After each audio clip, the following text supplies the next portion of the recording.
compartir con ustedes los temas, los puntos básicos de estos tres temas. Vamos a iniciar con alteraciones del crecimiento, talla corta, y para comenzar vamos a señalar que hay diversos factores que regulan el crecimiento postnatal, porque aquí vamos a hablar del crecimiento que podemos valorar en el niño.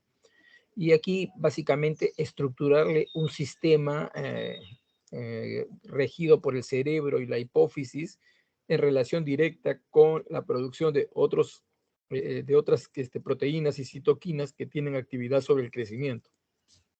Así entonces, todo parte de la acción que hay a nivel de la corteza cerebral, donde hay múltiples señales, muchas de ellas todavía en proceso de identificación, que actúan sobre la adenohipófisis fundamentalmente para la producción de una hormona que estimula la producción de hormona de crecimiento a nivel de la adenohipófisis.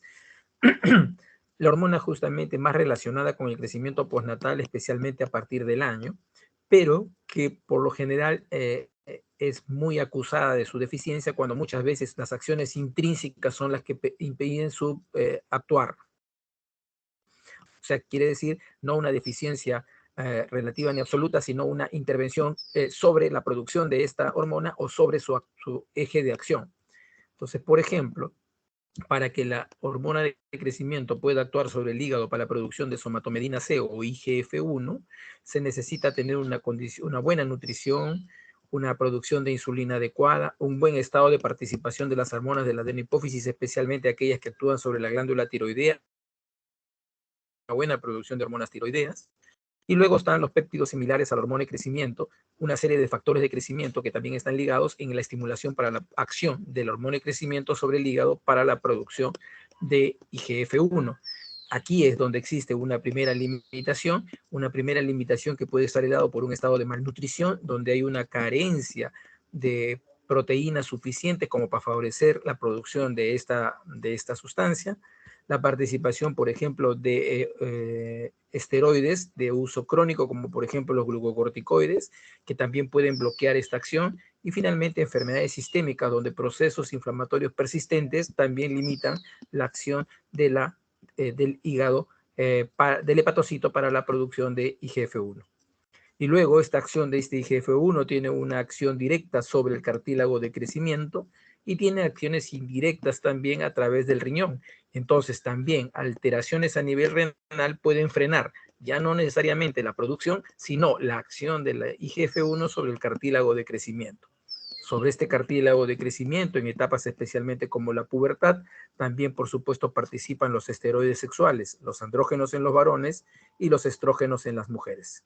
Ya habíamos mencionado la acción de la hormona tiroidea. Y aquí tenemos la descripción esquemática de algunos mediadores de efectos nutricionales, o sea, no necesariamente la participación exacta de la hormona de crecimiento de la IGF-1, sino otras que, como les decía, actúan positivamente sobre ella, pero que cuando están carentes pueden tener acción negativa. Así, una hormona anabólica, como ustedes ya conocen bien, es la insulina, como lo habíamos mencionado. Otra hormona que se le ha encontrado alta participación en esto es la leptina, y es interesante por el hecho de que se observa un crecimiento primero acelerado, especialmente en las niñas cuando tienen obesidad. Pueden tener acción rápida sobre el cartílago de crecimiento, acelerando su maduración. Eso no significa una talla final mejor que otra.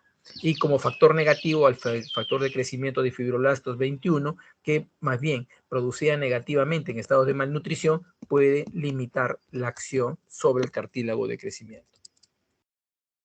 Como os había mencionado, las enfermedades sistémicas, ¿no? Los procesos inflamatorios, las citoquinas proinflamatorias que van a estar presentes, por ejemplo, para tratamiento, como es la acción de los glucocorticoides, el estrés permanente que lleva a una acción de hipercortisolismo, la acción propia de las citoquinas proinflamatorias sobre el propio cerebro o en las vías y niveles de acción. Aquí hay múltiples citoquinas. Por ejemplo, el factor de necrosis tumoral y las interleuquinas han sido las más estudiadas. Muchas de ellas limitan la activación, por ejemplo, del hormona estimulante del hormona de crecimiento. Los estados de malnutrición, donde todo el esquema puede estar indemne, pero ¿qué es lo que pasa? No hay los sustratos para la producción de las diversas proteínas que son necesarias para la formación, ¿no? Tanto de hormona de crecimiento como de la acción de la IGF-1. Lo mismo se puede observar la pubertad retardada, que la acción de cualquiera de estos procesos puede llevar a un retardo de la pubertad. El retardo de la esteroides sexuales y por lo tanto también una falta de maduración del cartílago de crecimiento.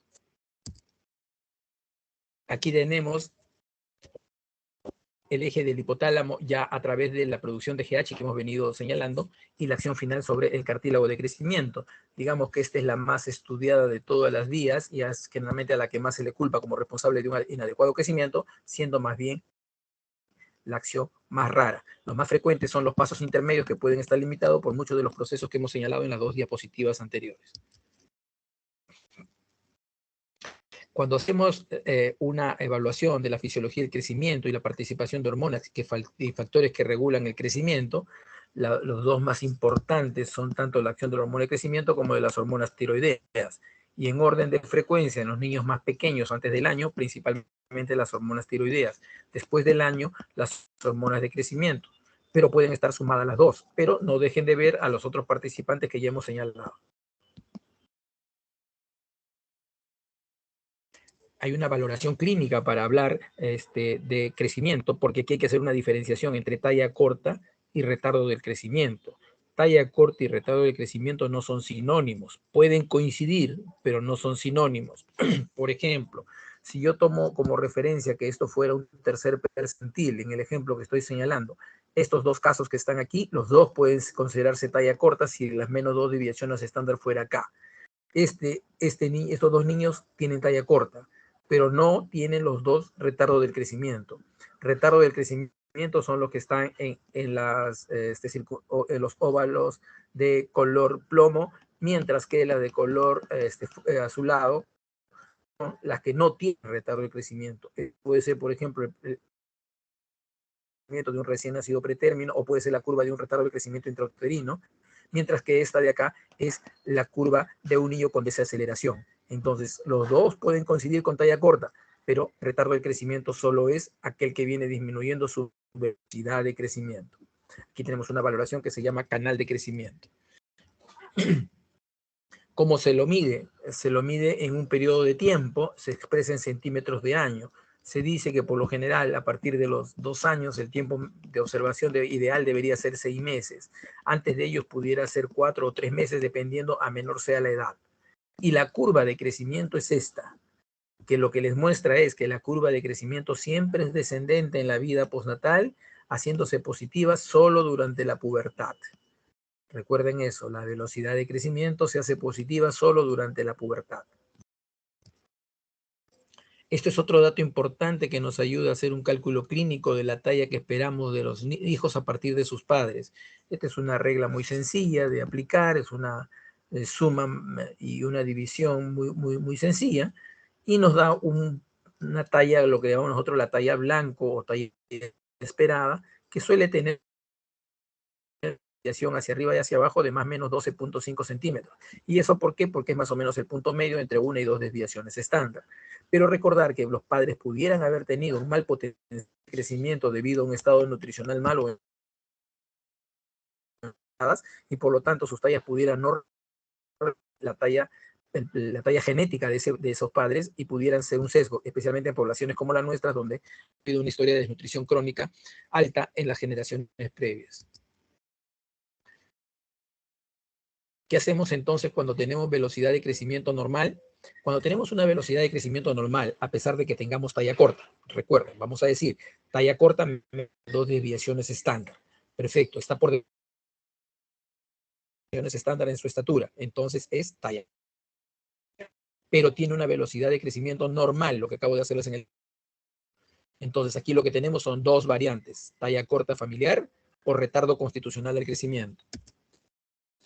Si la velocidad de crecimiento es lenta, si está disminuida, entonces la primera pregunta que nos haremos es ¿cuál es su estado de nutrición? Si hay malnutrición, entonces eso pudiera estar expresando una velocidad de crecimiento disminuida.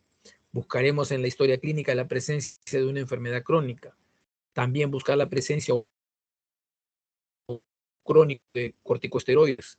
Y también, por ejemplo, averiguar condiciones de deprivación afectiva, porque hay muchos niños que en condición de abandono también pueden tener esa situación. Y cuando me refiero a abandono, no me refiero al abandono dietético, sino me refiero al abandono psicosocial. Un niño puede estar en una casa con bastantes cuidados, pero estar replegado, puede estar sufriendo abusos, etcétera, y causa estos síndromes de deprivación.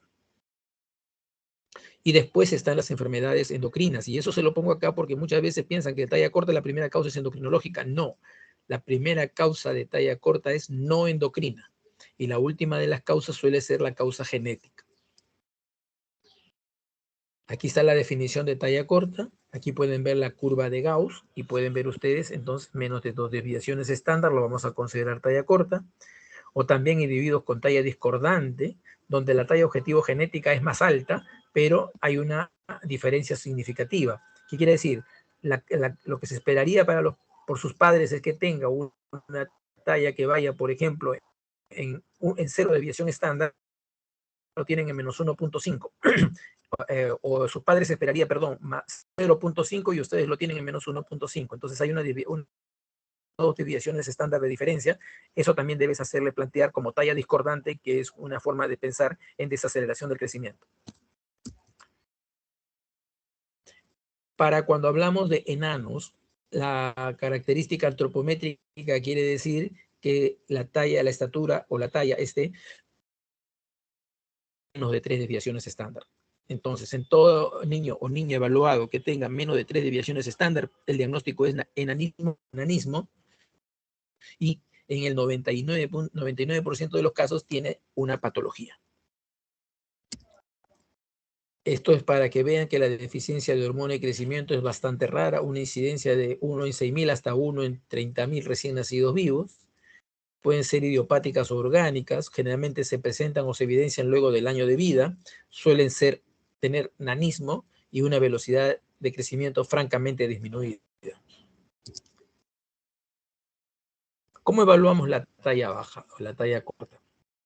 Primero, el uso de la antropometría y el seguimiento de esa curva antropométrica. Luego, establecer una buena historia clínica, donde voy a buscar todos los antecedentes que hemos venido señalando para detectar la presencia o no de enfermedades asociadas. Luego, buscar la historia perinatal y cómo ha sido la historia posterior de este niño, cómo fueron su peso y talla al nacer, tuvo o tiene en este momento una talla que está en rango de enanismo, suele tener o hay alguna dismorfia clínica que yo la puedo observar, y finalmente me voy a apoyar con un estudio por imágenes que se denomina la edad ósea y que me determina el crecimiento biológico de la persona. Bueno, acá nos preguntaremos, ¿tiene talla corta? Sí. ¿Hay antecedente de restricción del crecimiento intrauterino o no lo hay? Si lo hay, sí. Entonces las causas pueden ser desde la vida intrauterina, maternas, placentarias o fetales. Y el comportamiento de esta restricción que haya habido al momento de nacer determinará si persistentemente va a ser en la vida postnatal o pudiera tener recuperación. Si no existe esa historia, nos preguntaremos si el niño tiene segmentos proporcionados o desproporcionados. Si sus segmentos son proporcionados, entonces diremos que las posibilidades son valorar la velocidad de crecimiento. Si la velocidad de crecimiento es normal, ya hablamos de las variantes, talla corta familiar, retardo constitucional del crecimiento. Si la velocidad de crecimiento es bajo, en primer orden malnutrición, en segundo orden enfermedad crónica, luego condiciones de privación y posteriormente las causas endocrinas y genéticas. Si la velocidad de crecimiento había sido normal y la edad ósea es igual que la edad cronológica, el diagnóstico es talla corta familiar. Ya lo vamos a aclarar un poquito más al hablar de estas variantes normales. Entonces, aquí tenemos las diferencias entre ambas. En la talla corta familiar y en el retardo constitucional del crecimiento, generalmente los datos antropométricos son normales y generalmente el dato con el que siempre contamos es el peso al nacer. Luego está la velocidad de crecimiento, quiere decir el seguimiento que hemos hecho para ver que los centímetros por año que crecen están dentro del rango normal. Si la velocidad de crecimiento es normal, estamos pensando en talla corta familiar. Si pensamos en retardo constitucional, suele ser lenta entre los 6 y 36 meses de vida. Y luego es normal, pero ya se encuentra por debajo de esas características. ¿Hay historia familiar en ambos casos? Sí. En el caso de la talla corta familiar, ambos padres suelen ser pequeños. En el retardo constitucional del crecimiento, por lo general se producen varones, y entonces aquí la historia es que el padre suele tener esa historia de también haber tenido retardo constitucional. La edad la edad cronológica en la talla corta familiar y es menor que la edad cronológica en el retardo constitucional del crecimiento. El inicio puberal en la talla corta familiar suele darse en el momento promedio para tanto mujeres y varones, mientras que el retardo constitucional generalmente es retardado. El inicio de pubertad se produce mucho después. ¿Qué es lo que pasa con la talla final? La talla final en la talla corta familiar es corta, o sea, es una talla corta, no alcanzó los valores normales. En cambio, los de retardo constitucionales recuperan su talla y alcanzan la talla esperada. Aquí tenemos una curva para que ustedes vean un ejemplo de retardo constitucional del crecimiento. Al inicio hay una edad ósea retrasada respecto a la edad cronológica, pero posteriormente ambas se unen cuando alcanza el crecimiento esperado. Esta es una curva para que ustedes vean lo que provoca la deprivación psicoafectiva. Esto puede ser evaluado, por ejemplo, en niños hospitalizados por mucho tiempo, en niños en albergues, en niños separados de los padres porque han sido internados en algunos colegios. Y vean ustedes cómo la detención, luego que se los sale de la hospitalización hay una recuperación. Cuando se ingresan, se los integra a un medio familiar ideal, vuelven a recuperar el crecimiento. Si son separados, nuevamente se detiene, y así progresivamente para hacer una suma de características que pudieran detener el crecimiento. Respecto a los trastornos genéticos de la talla, me voy a hablar solamente de algunos muy, muy característicos porque ustedes lo pueden tener de frente y no lo sospechan, y por eso es mi intención de colocarlo acá. Por ejemplo, las displasias óseas esqueléticas. No olviden de ver las proporciones de los segmentos en los niños. Si hay disociación en los segmentos, si los segmentos no son armónicos, piensen en displasias osteoesqueléticas o en algunas entidades más pero que también pudieran estar presentes, como síndrome polimorfomativos o también la mucopolisacaridosis. Y piensen también en los estados de alteración cromosómica. Pero recuerden que las alteraciones cromosómicas por lo general tienen características que son visibles, pero hay algunas que no lo son tanto, como por ejemplo el síndrome de Turner, donde no necesariamente hay clínica del síndrome de Turner cuando no son formas clásicas y son mosaicos, pero sí tienen por determinante la talla corta. Aquí les pongo el ejemplo de esta niña, que sí es un ejemplo clásico de características de Turner, pero que no es digamos, lo que buscáramos siempre, porque esto sí es rápidamente identificable, ¿no? Aquí un perigium coli marcado, las comisuras labiales hacia abajo, la implantación del cabello en parte baja, el hipertelotismo, quiere decir desplazamiento hacia las zonas axilares de los pezones en lugar de estar en la zona central, el cúbito valgo, dentro de las características que aquí podríamos ver de esta paciente. Y aquí sus curvas, porque ellas tienen una curva de crecimiento particular respecto a la población normal. Puedo ser aquí de que una de las pues la talla corta, y pudiera ser que no haya ningún signo y que la consulta de esta niña pudiera ser, por ejemplo, por una amenorrea primaria, o pudiera ser porque inició la menstruación y luego no la continúa. Y aquí podríamos reconocer al paciente rápidamente si asociamos con la presencia de talla corta. Muy bien. No sé si para este momento tienen alguna pregunta.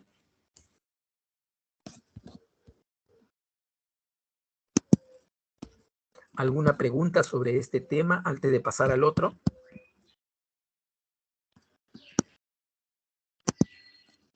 Ok, si no tenemos una pregunta en este momento, voy a pasar a compartir mis diapositivas de la segunda exposición, que habla de hipotiroidismo congénito.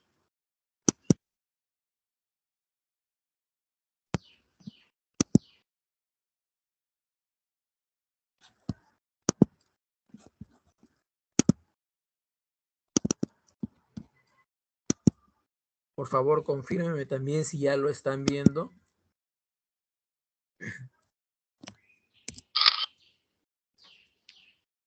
Sí se ve, doctor. Ok. He tocado el tema de la patología tiroideal del hipotiroidismo congénito porque es algo que le corresponde a todo personal de salud, y especialmente pues a médicos. Si ustedes van a ser médicos, y primero, por supuesto, un médico cirujano general y luego van a hacer sus especialidades. Pero den por donde estén, deben reconocer a esto como una entidad importante de responsabilidad social. Empecemos señalando la maduración del control del sistema tiroideo en el feto y el neonato humano. Y esto para que vean la importancia que tiene desde su reconocimiento de las acciones que hay durante el embarazo. Entonces vean ustedes espacios y momentos críticos. Por ejemplo, entre la 20ª y 24ª semana hay una estructuración de respuesta de la tirotropina a la hormona estimulante de la tirotropina. Quiere decir un primer establecimiento de eje a nivel intracelular. Y luego, a partir de las 20 semanas hasta las 40, la sensibilidad que tienen los tejidos hacia la acción de la hormona estimulante, la glándula tiroidea responde a ellos, y posteriormente la autorregulación tiroidea, quiere decir el establecimiento de ese feedback que ustedes ya conocen entre hormona estimulante de la tirotropina y la producción de hormonas tiroideas, en este caso la T4. Entonces, muy importante que sepan. Y eso porque un daño de estos momentos o una alteración en cualquiera de estos momentos pudiera ser ya acción sobre el feto para que el feto ya se vea afectado de hormona tiroidea. El niño ya podría nacer con compromiso de su desarrollo, como el desarrollo psicomotor, todavía no había nacido. Esta curva es interesante para que conozcan e interpreten el por qué nosotros utilizamos el tamizaje neonatal y por qué usamos la TSH y por qué lo tomamos. Cuando el niño nace tiene una alta producción de tirotropina. Estamos hablando de un niño recién nacido a término. Acá habría que separarlo del recién nacido pretérmino, que puede tener una situación un poquito diferente por las semanas previas a las que nació. Y entonces a más bajo peso, a más temprano dentro de su... Por supuesto, la interpretación de esta curva va a ser distinta. Pero aquí hablemos del recién nacido a término. El recién nacido a término, la TSH cuando el niño nace es alta. ¿Producto de qué? Producto de esa... de gran respuesta inflamatoria producida por el parto. Y luego hay un descenso franco durante las siguientes horas que se hace bastante de las 24 horas, donde por lo general alcanza valores entre 10 y 15 miliunidades. Aquí, importante porque este suele ser el momento en el que se recomiendan las tomas de muestra. Recuerden, cada vez hay en nuestro más tomas temprano pronta de las madres con sus hijos después de los partos en las instituciones. Además, por supuesto, el valor va a ser mucho más fácil de entender, pero generalmente no hay tiempos tan prolongados de hospitalización para las madres. Idealmente sería tomarlo alrededor de las 48 horas y nos daría mucho más confiabilidad, pero el problema es que las altas precoces se perdería la oportunidad de tomar la muestra. Por lo tanto, a partir de las 24 horas en adelante. Esto simplemente para que recuerden dónde puede estar el daño cuando uno sospecha de un hipotiroidismo. Las más frecuentes, por supuesto, son las que ocurren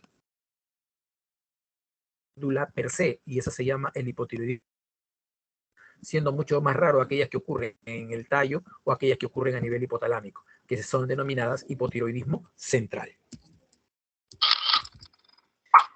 Estas causas de hipotiroidismo congénito, primero entendamos a las causas de compromiso primario, como les acabo de señalar, que son las más frecuentes. Aquí están las de causa permanente. La atiriosis es una de ellas, la ectopia tiroidea, que pudiera dar signos mucho más tarde, o la hipoplasia tiroidea. Más infrecuentes son la dishormonogénesis tiroidea familiar, pero sospechen en esta patología cuando el recién nacido tenga hipotiroidismo más bocio. ¿no? El bocio endémico y el cretinismo ya no lo vemos prácticamente, luego voy a hablar un poquito de eso, y luego puede estar la exposición materna al yodo o a marcadores yodados que pudieran haber dado compromiso durante la gestación, especialmente después de las 10 semanas. De causas transitorias pueden ser, por ejemplo, cuando la madre está usando antitiroideos orales, cuando la madre o el feto han tenido exposición a yodo, o sea, posterior a eso, entonces cuando nacen hipotiroideos pasa el efecto y después se recuperan. Algunos no, como les puse allá, cuando son, por ejemplo, material yodado marcado con radiación. Los anticuerpos bloqueadores maternos, como se ve en la tiroiditis de Hashimoto para el caso de las madres o la tiroiditis autoinmune. La deficiencia de yodo y la nefrosis congénita mucho más raros. En el caso del hipotiroidismo transitorio, continuando con eso, las dishormonogénesis transitorias pueden verse en algunas supresiones por acción de fármacos, en la hipertriolemia idiopática también, que se puede ver en el síndrome de Down. El síndrome de Down puede presentar tanto permanentes como transitorios, por eso es importante su seguimiento. Y después las descausas idiopáticas, quiere decir donde no somos capaces de demostrar la causa, pero también se produce hipotiroidismo. En el caso de las deficiencias de la TSH, que son centrales, aquí definitivamente puede ser un compromiso hipotalámico con deficiencia de la hormona estimulante de la tirotropina, o una deficiencia aislada de la tirotropina a nivel de la adenohipófisis, que también es bastante rara, o después ya asociadas a otras como son el hipopituitarismo, o de causas familiares, o por defectos anatómicos de la línea media, como se puede ver en estos chicos que tienen además fisura del labio palatino, que tienen onfalocele. En estos grupos de alteraciones de línea media siempre sospecha que pudiera haber un compromiso central. El diagnóstico diferencial, definitivamente los permanentes son menos frecuentes que los transitorios, más frecuentes que los transitorios. Su lógica con el desarrollo psicomotor y compromiso son mucho más altos. La digenesia tiroidea es por de lejos el más frecuente, y en los otros son generalmente las exposiciones a material yodado.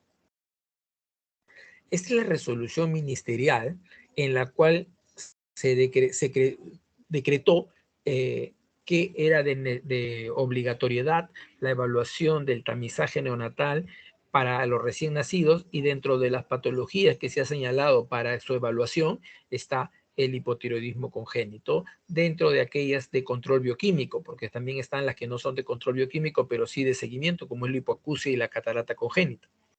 Entonces, en este caso, en el año 2019 se autorizó esta resolución ministerial que desde el 2001 había creado de necesidad, pero que no se había vuelto obligatoria. Aquí las indicaciones son los recién nacidos a término y postérmino sanos más de 37 semanas, los prematuros sanos también menores de 37 semanas, y también para los críticos y los enfermos no críticos. Y aquí pueden ver ustedes las horas que se suele señalar como momento ideal. Y fíjense que la norma dice a partir de las 48 horas, como habíamos visto en ese esquema. Sin embargo, ustedes van a ver en la práctica, cuando comiencen a ir a los hospitales, que esto no se cumple y la toma de muestras se hace entre las 24 y 48 horas para evitar la oportunidad perdida.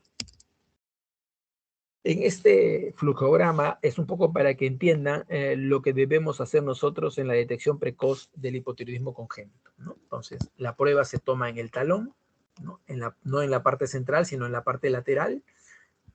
Se vuelve a señalar los 48 horas como tiempo crítico, y se pone aquí que una TSH mayor de 10.000 unidades por litro definitivamente llevará a prueba confirmatoria. Mientras que si el resultado es mayor de 7 y menor de 10, se va a tomar una segunda prueba, y si vuelve a salir en el mismo orden, se procederá a una toma de sangre, pero venosa central. Si el resultado es menor de 7, será considerado normal. Una vez que hacemos la prueba en central, si la TSH es mayor de 10 y el T4 está normal o bajo, se considerará patológico. Se iniciará tratamiento y se hará una monitorización continua. Si el resultado sale menos de 7 luego de la toma venosa central, se le considerará normal y se dejará de hacerle seguimiento. Persiste saliendo entre 7 y 10 con un T4 libre normal, de acuerdo a la situación del paciente se valorará el inicio del tratamiento y su seguimiento. Recuerden, en este caso el tratamiento es obligatorio. En este caso va a decidirse por múltiples razones que habrá que evaluar individualmente. Este es el cuadro clínico típico de un paciente con hipotiroidismo congénito, como pueden ver en esta diapositiva, donde aquí por el tipo de foto y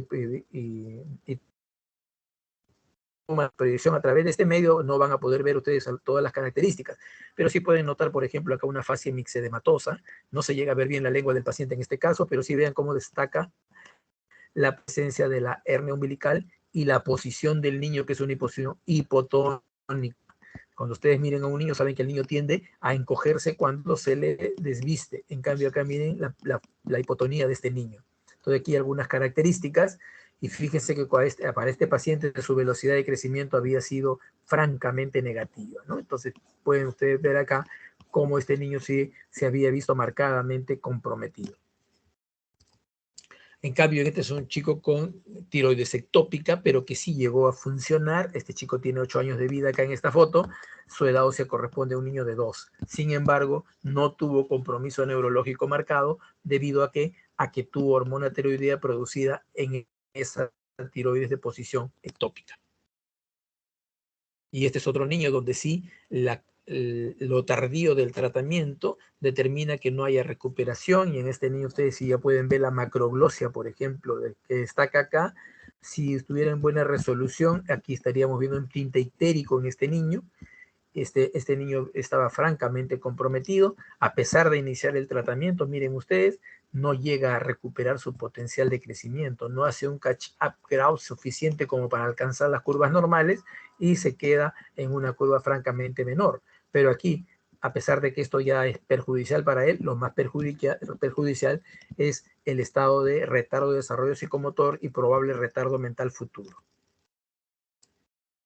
Otro de los cambios son las alteraciones dentarias en estos pacientes que no han sido tratados. Y fíjense ustedes el apiñamiento que hay acá de dientes decidos y caducos, todos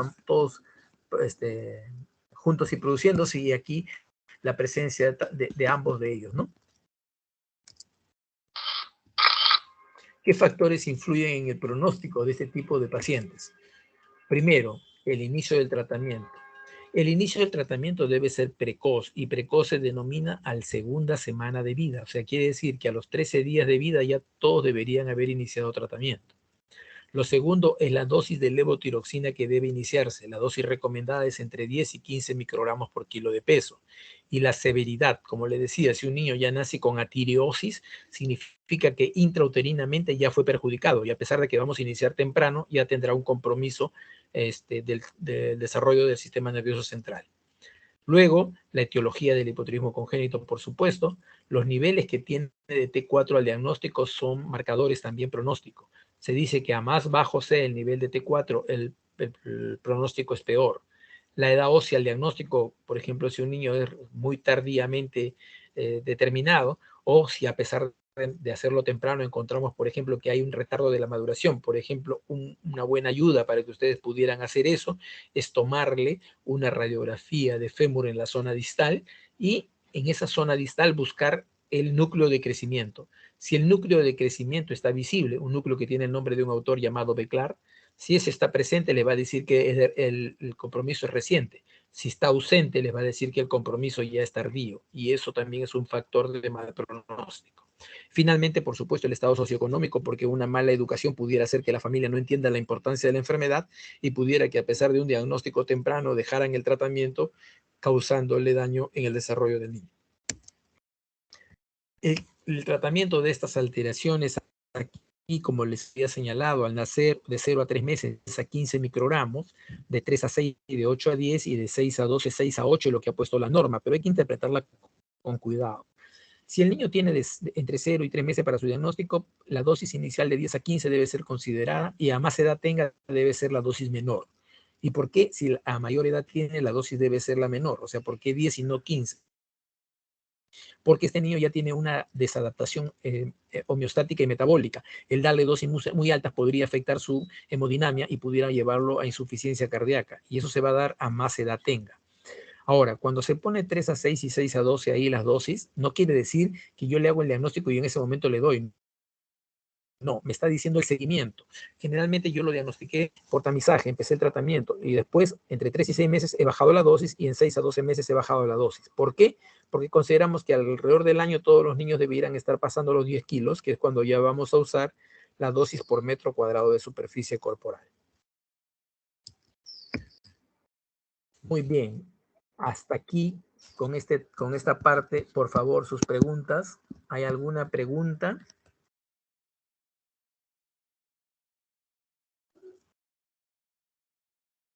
Ok, si no tenemos preguntas, vamos con la tercera exposición.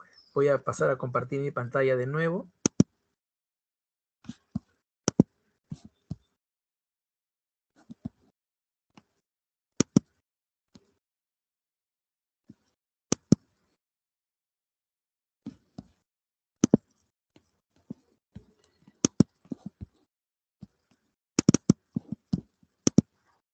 Por favor, nuevamente me confirman si ya la ven. Sí se ve, doctor. Ok, gracias. Sí se ve, doctor. Dentro de la diabetes mellitus infantil o la diabetes mellitus en pediatría, la más frecuente sigue siendo la diabetes mellitus tipo 1. Yo en este caso no quiero hacer una revisión de la enfermedad de diabetes mellitus en general porque no les va a ayudar tanto dentro de su formación, pero sí necesito que conozcan o por lo menos reconozcan o tengan siempre presente la presencia de un estado que pone en riesgo la vida de un paciente con diabetes mellitus tanto en su debut como en su seguimiento, como es la presencia de una cetoacidosis diabética, que es la forma más severa de presentación de esta enfermedad al inicio o durante su seguimiento. Entonces, por eso voy a dedicar la teoría a cetoacidosis diabética. ¿A qué se refiere cetoacidosis diabética? Se refiere a un estado de descompensación aguda en un paciente diabético ya conocido, por lo general tipo 1, que suele presentarse como debut de la enfermedad o durante su evolución. Y desglosemos esto. El paciente ya puede ser un paciente diabético conocido y por diversas razones puede mostrar una descompensación y cetoacidosis. Por lo general tipo 1, porque puede ser tipo 2. Los pacientes con diabetes mellitus tipo 2 durante especialmente la adolescencia también pueden debutar con cetoacidosis. Y como les digo, puede ser presencia de debut de enfermedad o puede ser en su evolución. Y la primera parte como debut de una enfermedad es donde ustedes deben estar más prestos a reconocerlos, porque ya cuando un paciente dice que es diabético y viene con este tipo de crisis, es más fácil asumir que está haciendo un cuadro de cetoacidosis diabética.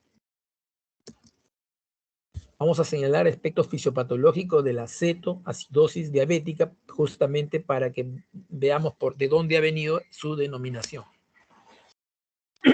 Antes de pasar a señalarle todo este grupo de programa, quiero ponerles un ejemplo que yo siempre uso y me parece que es de utilidad para que ustedes un poco sea más fácil, no quiero ofenderlos con eso, pero que más fácil entiendan lo que luego vamos a señalar en la fisiopatología. Pongamos que estamos en un resort, en un hotel, y en este hotel los habitantes están dentro de sus cuartos todos al mismo tiempo. Y pongamos que todos van a tener servicio a la habitación. Todos van a recibir sus alimentos a la habitación. Cada habitación la vamos a considerar una célula. A los pasillos los vamos a considerar el torrente sanguíneo. Y al centro desde donde se dispone la organización administrativa para que lleven los alimentos a las diferentes habitaciones, lo vamos a considerar prácticamente el cerebro. Muy bien. Llega pues un momento que todos dentro de sus habitaciones están esperando recibir sus alimentos. Y la posibilidad de llevarle alimentos se dispone en ese momento por parte de la administración y comienzan a correr todos los carritos con alimentos por los diferentes pasillos. Hay una orden para que todo se sirva a la misma hora y entonces todos los carritos están dispuestos frente a cada puerta de cada habitación. Y entonces los habitantes de cada, digamos, las personas que están dentro de cada habitación solicitan que ya se les haga el ingreso del alimento y se dispone que ingrese el alimento. Como el control lo lleva la administración, le va a pedir que a todas las personas que han llevado, por favor, utilicen sus llaves maestras para que abran las puertas y les hagan ingresar los alimentos. ¿Qué resulta? Resulta que cuando utilizan las llaves maestras, las llaves no le hacen. Y aquí está el primer gran paso. El primer gran paso para diferenciar uno y otro evento.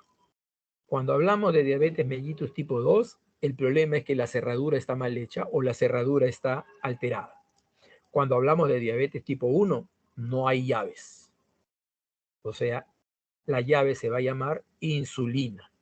Por lo tanto, al no haber llave, no hay cómo abrir la puerta y los pasillos están llenos de carritos con alimentos, mientras que las personas están dentro muertas de hambre porque no les llega el alimento. Entonces todos comienzan a llamar desesperadamente a ese tipo de administración. La administración dice, bueno, pues, oiga, ¿qué problema tenemos? Hay que, por lo menos, hay que tratar de hacerles llegar algo. Bueno, pues por las ventanas láncenle algo. Ese lanzarle algo para darle un aporte, para que la gente algo coma y no se desespere por los alimentos, es lo que en el organismo se van a llamar los cuerpos, los ácidos grasos para que le den apoyo energético. Entonces, los carritos tenían todos los alimentos llamados glucosa, todos andando todos situados en el pasadizo, no pueden ingresar porque no hay llave y las personas desesperadamente están recibiendo algún tipo de alimento, los famosos ácidos grasos que se los están tirando por la ventana, digamos en forma de sándwich.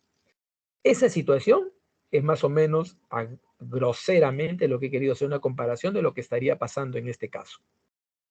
Entonces, pues empecemos aquí en el fluxograma.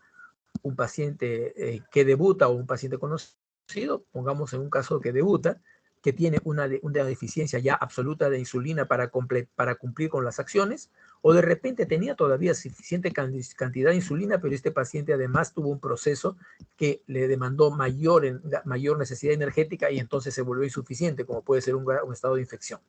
¿Qué es lo que provoca en el organismo rápidamente? Lo primero que provoca es la activación de las hormonas contrarreguladoras. Las hormonas contrarreguladoras, en este caso el cortisol, hormona de crecimiento, el glucagón y la adrenalina, provocan que se movilice más glucosa, que es lo que vamos a tener finalmente. Entonces, un proceso primero de lipólisis, quiere decir desintegración de los ácidos grasos para dar aporte energético, que lo que también comienza a llevar es que hay un incremento de cetogénesis, una disminución del uso de la glucosa.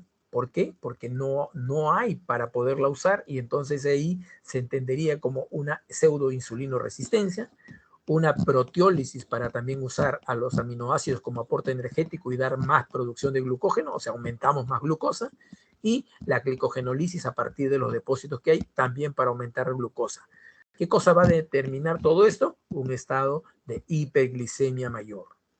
Esa hiperglicemia va a llevar a que al momento de superar la tolerancia máxima renal arrastre agua y eso va a producir una diuresis osmótica causándole hipovolemia y pérdida de electrolitos.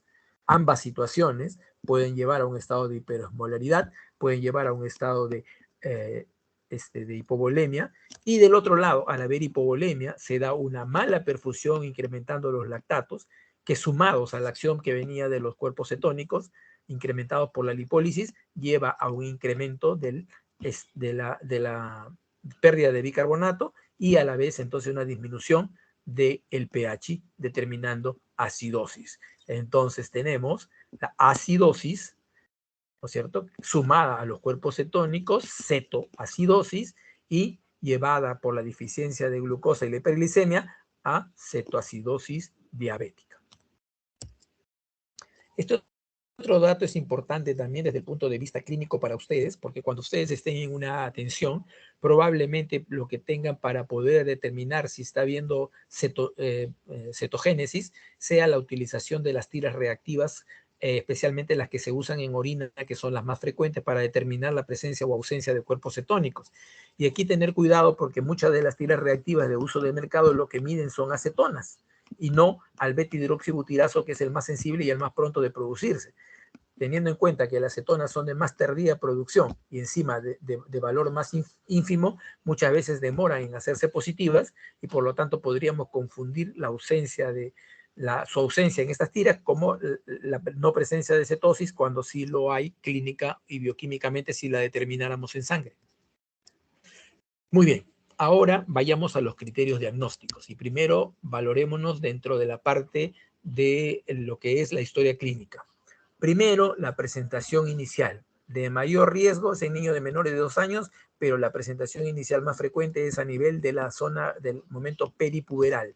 Entre los 2 picos hay de presentación, entre los 6 y 9 años y luego entre los 13 y 14 años. Si está presente en una diabetes mellito establecida, por supuesto ya vamos a tener la historia de que él es un paciente diabético y aquí habrá que ver si cumple con su requerimiento de insulina, si los requerimientos pueden haber incrementado, si la niña o niño sufre de alguna alteración de tipo psicológico o psiquiátrica que haya impedido que se lo aplique, si hay un descuido por parte de los padres, eso es la educación muy importante, o si hay unas condiciones de estrés en el niño que también haya determinado que sus necesidades se incrementen y la cantidad de insulina que recibe es menor.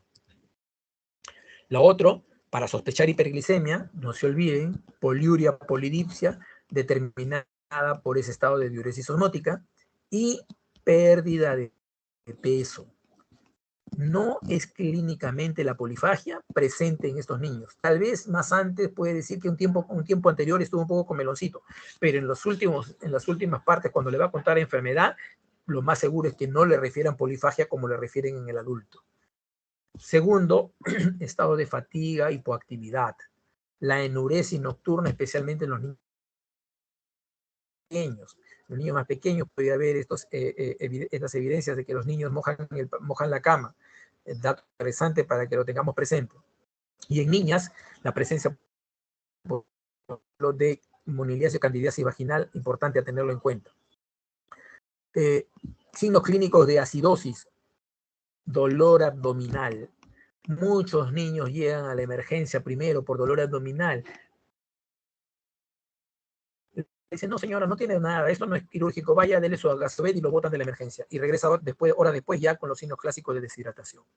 Los vómitos, la hiperventilación profunda, esa respiración de Kussmaul, ya son eventos casi finales. El aumento de la ventilación minuto, donde ya la respiración no llega a cumplir sus funciones de oxigenación adecuada. Y finalmente los grados de alteración de la conciencia y después el coma. Y los diagnósticos clínicos de hipovolemia, ustedes ya lo saben y lo han venido revisando en todas estas clases que vamos desarrollando, los signos clínicos de deshidratación, esos son los que tienen que buscar ustedes. Y aquí al lado están las cantidades de pérdidas estimadas que hay en estos tipos de pacientes, ¿no? Más o menos 70 mililitros por kilo, sodio de 5 a 13, potasio de 6 a 7, pero hay que tener en cuenta que en los primeros momentos, cuando las pérdidas todavía no son marcadas, cuando hay una deshidratación leve, puede que no dé ningún signo de hipovolemia, y detectarla en este momento, como puede ser llegar con dolor abdominal y una pérdida no muy marcada de volemia, sería de gran utilidad en el diagnóstico. Muy bien, ¿y cuáles son los criterios diagnósticos de tipo bioquímico con los que hacemos el diagnóstico de cetoacidosis? Primero, una hiperglicemia mayor de 200 miligramos por decilitro, o si los test trabajan en un centro que reporte por milimoles, 11.1 milimoles por litro. Y esto lo digo porque, por ejemplo, estamento de la Seguridad Social o en algunas clínicas hacen reportes de laboratorio por milimoles. El estado de acidosis, que es un pH menor de 7.3 o un bicarbonato menor de 15. No es la suma de los dos, uno de los dos. Y luego la presencia de cetonemia, especialmente la del beta-hidroxibutirato, si lo podemos dosar en sangre, o cetonuria, que puede ser más tardío en el dosaje de las cetonas. Aquí entonces, para que ustedes vean que si tuvieran la oportunidad de estar en un centro que sí les da las condiciones, viene un chico con dolor abdominal, viene un chico que no se ve mucha pérdida de peso, no se ve mucha hipovolemia, pero hay historia de polidipsia, historia de pérdida de peso, historia de poliuria, y ustedes son más acuciosos y pueden hacer el dosaje de cuerpos cetónicos en sangre. Si ustedes dosan beta-hidroxibutirato y lo encuentran más allá de 3 milimoles por litro, definitivamente pueden estar haciendo el diagnóstico de cetoacidosis y pasar a una atención diferente. Así que ténganlo presente por si tuvieran esas condiciones de manejo. Ya le había señalado entonces la posibilidad de las cetonas negativas, es preferible el dosaje en sangre. Respecto al grado de severidad, también que lo reconozcan con criterios bioquímicos, habíamos dicho que hablamos de cetoacidosis cuando es menos de 7.3 el pH. Bueno, decimos que es moderada cuando es menos de 7.2 y decimos que es severa cuando es menos de 7.1 para el pH. Mientras que para el bicarbonato decimos que es leve cuando es menos de 15, moderada cuando es menor de 10 y severa cuando es menor de 5. ¿Y qué importancia tiene eso, doctor? Para después, la importancia es, primero, el tiempo transcurrido. Para que haya evolucionado a severa, ha tenido un tiempo de recorrido mayor. Por lo tanto, acá debe haber mayor deshidratación y probable mayor compromiso neurológico. Entonces, mucho más cuidado al momento de la rehidratación. ¿Cuáles son las medidas terapéuticas iniciales? Y eso es lo que yo quiero que ustedes tengan muy presente. Primero, siendo una emergencia, requiere que ustedes activen el ABC de su conocimiento del manejo inicial en emergencia. Aquí yo he puesto las recomendaciones del PALS, que son una de las entidades a las cuales se recurre ahora para lo que se llama la recuperación de la persona en atención de emergencia. Y aquí bueno, aparte de lo que ustedes deben haber hecho, como es la medición de la glucosa, para la determinación de la glicemia y todo, además nunca olviden primero pesar al paciente. ¿Por qué? Porque todas las medidas las vamos a tomar después de acuerdo a esto. Y si el niño vino caminando, hay que tomar la posibilidad. Después, una vez puesto en cama y con todos los aditamentos encima, el medir su peso es mucho más difícil. La deshidratación, evaluar el estado de deshidratación, evaluar el nivel de conciencia de Glasgow y solicitar los exámenes de sangre de ese momento de acuerdo a cada paciente. Y aseguramos una vía aérea, colocamos una sonda nasogástrica si creemos que hay compromiso del sistema nervioso central y pudiera haber vómitos, o si queremos también luego administrar algún tipo de líquidos para ver una ayuda a través de la administración de líquidos enterales. Veremos si hay la necesidad de colocarle oxígeno o no. Por lo general, de inicio no colocamos oxígeno porque estos niños más bien están eliminando compensatoriamente la acidosis metabólica, pero pudiera ser que posteriormente, si lo requiramos, un monitor cardíaco, por supuesto que sí, para mantener el control de las funciones vitales, y si pudiéramos tener un trazado electrocardiográfico en monitor, excelente, porque nos permitiría ver la posibilidad de compromiso por acción o deficiencia de algún electrolito. Colocar una vía endovenosa permeable fuera de la vía que van a colocar para la hidratación. Debe por lo general haber 2 vías. Una sonda vesical si es que hay compromiso de conciencia para evitar el globo vesical y medir adecuadamente la diuresis. Y pudiera ser, aquí lo señala esta diapositiva tomada de una de las recomendaciones de la ALAT, antibióticos en caso de fiebre, pero eso va a ser cuando nosotros tengamos la capacidad de primero haber podido tomar cultivos y etcétera, para poder determinar la posibilidad de una enfermedad infecciosa de causa bacteriana. ¿Qué es lo que vamos a vigilar horariamente? Primero los signos vitales, los signos neurológicos, la valoración del Glasgow, por supuesto ver el monitor que no haya bradicardia, hipertensión arterial o algún otro evento, el balance hídrico estricto para ir viendo la cantidad de ingreso y pérdidas para ir regulando en nuestra hidratación, y controles de glicemia capilar para ver el descenso de la glucosa. Después pasaremos a un control de cada 2 a 4 horas, también de la glicemia, de los electrolitos y de los gases. Los gases, por lo general, son gases venosos, no hay necesidad de tomarlo arterial. La urea creatinina, para ver si ha habido compromiso prerrenal, si haya establecido una ira prerrenal o renal, dependiendo del tiempo que ha transcurrido. La monitorización de los cuerpos cetónicos, esto sí ya se puede hacer posteriormente solamente en tiras reactivas, para ver que haya ido disminuyendo el estado de cetogénesis. Y luego aquí señalar las medidas terapéuticas específicas ya detallándolas. Aquí tenemos entonces cuáles son los pilares de la terapia en la cetoacidosis diabética y cuál es el objetivo. No olviden esto. Los objetivos primero, corregir la deshidratación, corregir la acidosis y disminuir la glicemia. Doctor, pero ¿todo tiene que ser junto para que podamos decir que ya hemos tenido buen resultado? No. Lo que ustedes tienen que corregir primero, el primer gran objetivo es la corrección de la acidosis. La acidosis. Corregida la acidosis, luego viene la corrección de la hidratación. Y finalmente, y mucho más tardío, de la glicemia. Doctor, o sea, un paciente puede todavía continuar con hiperglicemia y yo ya puedo cambiar de esquema terapéutico del inicial al posterior. Sí. Doctor, ¿y si todavía está con acidosis también puedo hacer eso? No. Y doctor, ¿y si todavía está deshidratado también puedo cambiarlo? No.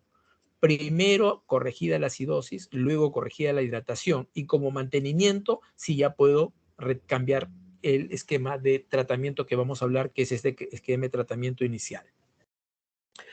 Para la hidratación, gran pregunta, ¿hay shock o no hay shock? Doctor, ¿y si no encuentro insulina de inicio, qué hago? Tranquilo, la insulina puede empezarse después, y es más, siempre debe iniciarse después. Doctor, ¿y por qué pone usted potasio ahí? Porque es uno de los elementos que más se va a modificar dentro de los electrolitos apenas yo empiece la insulinoterapia. Porque puedo provocar una disminución franca porque el potasio rápidamente va a ingresar al intracelular y me va a dejar con potasio disminuido en el extracelular y me puede dar alteraciones electrocardiográficas o alteraciones intestinales que me van a complicar el cuadro. Aquí ya lo habíamos señalado, la pérdida de fluidos, agua y electrolitos, como lo pusimos en la imagen anterior, pero aquí es para que ustedes vean un poco con la capacidad de mantenimiento, ¿no? O sea, en las primeras 24 horas y luego de mantenimiento. Esto generalmente ya es cuando el paciente se va poniendo más estable, pero pudiéramos hacer este cálculo como obtener mi requerimiento basal y sumarle las pérdidas que ha tenido el paciente de acuerdo a su estado de deshidratación, haya sido leve, haya sido moderada o haya sido severa. Si ha venido en una condición severa, ustedes saben la cantidad mínima que ha perdido ha sido 10 mililitros, ha sido el 10% de lo que pesa el paciente. A eso hay que sumarle sus requerimientos para poderle dar un adecuado aporte. Luego, la reposición de estos fluidos. Entonces, doctor, ¿y cómo le voy a pasar esto? Bueno, si este paciente está en shock, le van a pasar 20 mililitros por kilo endovenoso en forma rápida, los llamados bolos. ¿Eso lo pueden repetir? Sí. Si no sale del shock, usted lo puede volver a repetir en 30 a 60 minutos. Eso por lo general son hasta 3 repeticiones, o sea, el inicio y 2 repeticiones más. Si es que no hay respuesta, eso puede significar falla de bomba. Y eso ya necesita un manejo en unidad de cuidados intensivos y ya tener cuidado de seguir administrándolo repetidamente. Luego de la reposición de ese primer déficit, la otra estimación se va a hacer con la administración de solución salina. Esta solución salina por lo general debe ser la solución salina isotónica al 0.9% y considerar que si ya van a administrar insulina prontamente, colocar potasio. Tener cuidado solo en aquellos pacientes diabéticos de muy larga data que pudieran tener compromiso renal. En ellos no. Debe ser pasado en 24 a 48 horas y luego el requerimiento de mantenimiento puede estar alrededor de los 1.500 mililitros por metro cuadrado por día. Si el cálculo no lo hemos hecho por peso, sino ha sido un niño mucho más grande y lo hemos hecho por superficie corporal, el cálculo de inicio debe haber ido alrededor de los 3.000 mililitros por metro cuadrado por día. La insulinoterapia, por lo general lo iniciamos después de 1 hora de la reposición de fluidos. ¿Y pudiera retardar un poco más? Sí, porque a veces pues no tienen la insulina a la mano entre que la traen, podemos estar más tiempo con la terapia de hidratación. Probablemente los niveles de glicemia disminuyen mucho menos rápido porque todavía no administramos insulina. Cuando la administremos, ¿qué tipo de insulina tenemos que colocar? Insulina cristalina, la insulina transparente, la insulina de acción rápida. Las dosis por lo general van de 0.05 a 0.1 unidades por kilo por hora, si es que tenemos la posibilidad de usar una bomba de infusión para administrarlas por hora. Doctor, pero yo voy a estar en un sitio donde no hay pues bomba de infusión, a la justa tendré para ponerle un Volutrol. No, la insulina no se pasa por Volutrol. Si usted tuviera ese problema y el paciente está deshidratado, no use de inicio la vía subcutánea, use la vía intramuscular. Y esa misma dosis se la administra a usted, pero se la administra generalmente cada 2 a 4 horas. Si la glicemia llega por debajo de 300 miligramos por decilitro, nosotros aquí en nuestra institución consideramos 250, o está descendiendo la glucosa a una velocidad mayor de 90 miligramos por decilitro por hora, nosotros acá la consideramos 100, en ese momento hay que aportar al sistema de hidratación un aporte de glucosa. Generalmente usamos la dextrosa al 5% y por lo general utilizamos la combinación de cloruro de sodio con glucosa.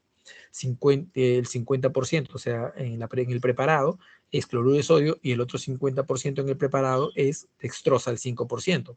Para términos prácticos, 500 mililitros de cada uno. Y de ahí hacemos el cálculo según el nivel de hidratación que necesitamos en ese momento. En algunos centros están utilizando o utilizan la doble bolsa, quiere decir en una bolsa va el cloruro y en otra bolsa va la dextrosa y la van monitorizando de acuerdo a los niveles de descenso de glicemia. Está bien, si lo quieren usar así puede funcionar, pero ahí cuando se hace ese tipo de administración hay que tener mucho cuidado de que estén muy pegados al paciente y los controles haciéndolo, porque si lo dejan ahí y se van, lo que pueden encontrar después es un estado nuevo de hiperglicemia que en lugar de ayudarles les puede retrasar el tratamiento. Por supuesto que la administración subcutánea se puede dar cuando ya hay un mejor nivel de hidratación. Doctor, ya pasé mi hidratación rápida, ya terminé mis primeras 4 horas y mire, lo recuperé bastante. Ya no le voy a seguir poniendo intramuscular porque pues está fastidiado el paciente que cada hora y 2 horas le estemos poniendo por vía intramuscular. ¿Qué hacemos? Lo podemos pasar a vía subcutánea y administrarla con un control también entre 2 y 4 horas. Y Doctor, ¿y qué hacemos con el potasio si es que no lo hemos repuesto? Si no lo han repuesto, lo que van a tener ustedes va a ser que puedan tener un compromiso extracelular, como le dije, pueden llevarle a un hilio, pueden llevarle a una alteración del trazado electrocardiográfico, y eso, por supuesto, no es lo que deseamos. Por lo tanto, hay que hacer una reposición del potasio. Entonces, si el paciente está en hipocalemia al momento de hacer el primer examen, debo reponer alrededor de 20 a 40 milimoles por litro. Si está normocalémico, puedo empezar con 40. Y si está hipercalémico, después de que vea verificado diuresis, le puedo colocar 20. Pero si encuentro una creatinina muy alta, sí tendré cuidado en su administración. Doctor, ¿y cuándo yo puedo dar bicarbonato de sodio? Porque el paciente está acidótico, pues si sigue acidótico, yo no. Ya. De inicio, lo más importante es tener su primer control diagnóstico del pH.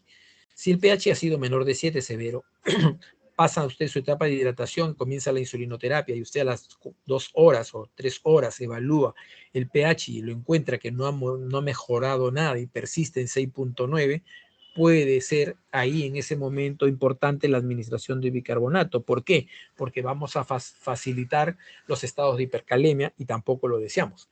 Y vamos también a tener falla de bomba por acción de los iones de la presencia de los hidrogeniones. Entonces, ahí sí pudiéramos usar bicarbonato de sodio. En otro caso no. ¿Por qué? Porque podemos favorecer esa famosa curva de Heidenbach que se va hacia el lado izquierdo y podemos favorecer tener condiciones que lleven a edema cerebral. Y nosotros, una de las principales complicaciones a las que más le tememos es al edema cerebral. ¿Qué complicaciones puede haber de la terapia? Una rehidratación inadecuada, por supuesto, va a retardar el tratamiento. Bajas bruscas de glucosa llevando a la hipoglicemia va a provocar un trastorno de osmolaridad que me puede llevar a edema cerebral o a microhemorragias cerebrales. La hipocalemia que ya venimos señalando, que me puede llevar a un hilo metabólico o a una alteración cardiovascular. La acidosis hiperclorémica por una exagerada administración de cloruro de sodio. Y finalmente, como le decía, el riesgo de edema cerebral. Esta escala de Glasgow la recomendamos para evaluar los puntajes en la mayoría de pacientes que van con cetoacidosis diabética, tanto en la monitorización de los ojos, la expresión verbal y la condición motora, especialmente para el seguimiento, ¿no? Entonces, este es muy sencillo, lo pueden utilizar rápidamente y le da los puntajes de calificación para el seguimiento. Básicamente lo más importante es la evolución en el seguimiento. ¿Cuándo empezamos realimentación e insulina subcutánea en este tipo de pacientes? Primero, como les dije, que se haya resuelto la acidosis. Segundo, que tenga una buena capacidad de aceptación oral, porque pueda que no acepte todavía y no conviene reiniciarla. El inicio de insulina subcutánea precomida, eso es lo más importante, colocar la insulina de acción rápida antes de comer o antes de recibir algún tipo de administración oral para que ver la respuesta que tiene a la glicemia. Después mantener una administración adecuada de insulina, pueden hacerlo cada hora subcutáneas de ultra rápida si es que los valores de glicemia todavía se mantienen altos, o pudieran pasar ya a una administración solamente comida, y la monitorización siempre debe ser capilar, tanto antes como después de comer.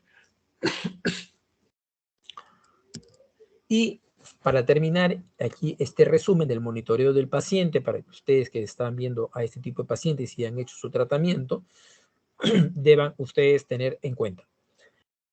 Llevo ya horas las primeras 4 horas de mi tratamiento de rehidratación rápida, uso de insulina y todo, y debo haber corregido francamente la acidosis. Y digo, la acidosis no ha mejorado. Primero, revalúen sus cálculos de fluidos. De repente, su cálculo fue erróneo. Vea el aporte de insulina. De repente puso muy bajas dosis y los niveles de glicemia no bajaron como usted señalaba. Si hay aquí, considerar las etapas de resucitación donde el uso de bicarbonato puede tener participación. Y finalmente, descarten la presencia de algún proceso infeccioso que evite que el proceso se mejore. Por ejemplo, si un paciente llegó infectado y tiene un cuadro de sepsis, pudiera estar evitando la corrección rápida de la cetoacidosis. Luego, si el descenso de glucosa es muy rápido, también tengan en cuenta que les dije que puede provocar microhemorragias cerebrales. Inmediatamente cambien a glucosa, donde el aporte sea menor, de junto con el sodio, o sea, lo que les hablaba al 50% cada uno en la administración de lo que le estemos dando. Si ya se resolvió la acidosis, considerar el uso de la insulina subcutánea. Y cuando el estado neurológico se vea comprometido clínicamente, primero piensen si no han bajado demasiado la glucosa y no han ido a la hipoglicemia. Si no han ido a la hipoglicemia, a ver, consideren la posibilidad de edema cerebral. Y si se demuestra el edema cerebral, considerar el uso de manitol o sodio hipertónico. Esto, por supuesto, ya debe ser en una unidad de trauma shock o en una unidad de cuidados intensivos. Se puede necesitar restringir el volumen de acuerdo al compromiso de edema cerebral y se va a necesitar, por supuesto, diagnóstico por imagen del compromiso neurológico. Toda esta última etapa sí debe ser desarrollada en una unidad de cuidados intensivos. Muy bien. Hasta aquí entonces, por favor, preguntas.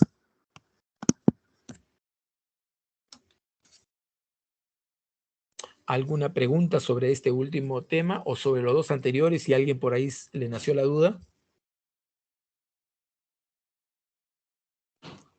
Ok, entonces si ya no tienen preguntas, los dejo para sus otras actividades y nos vemos en las siguientes exposiciones, ¿correcto? Gracias, doctor. Muchas gracias, doctor. Muy bien. Gracias a ustedes también. Muchas gracias.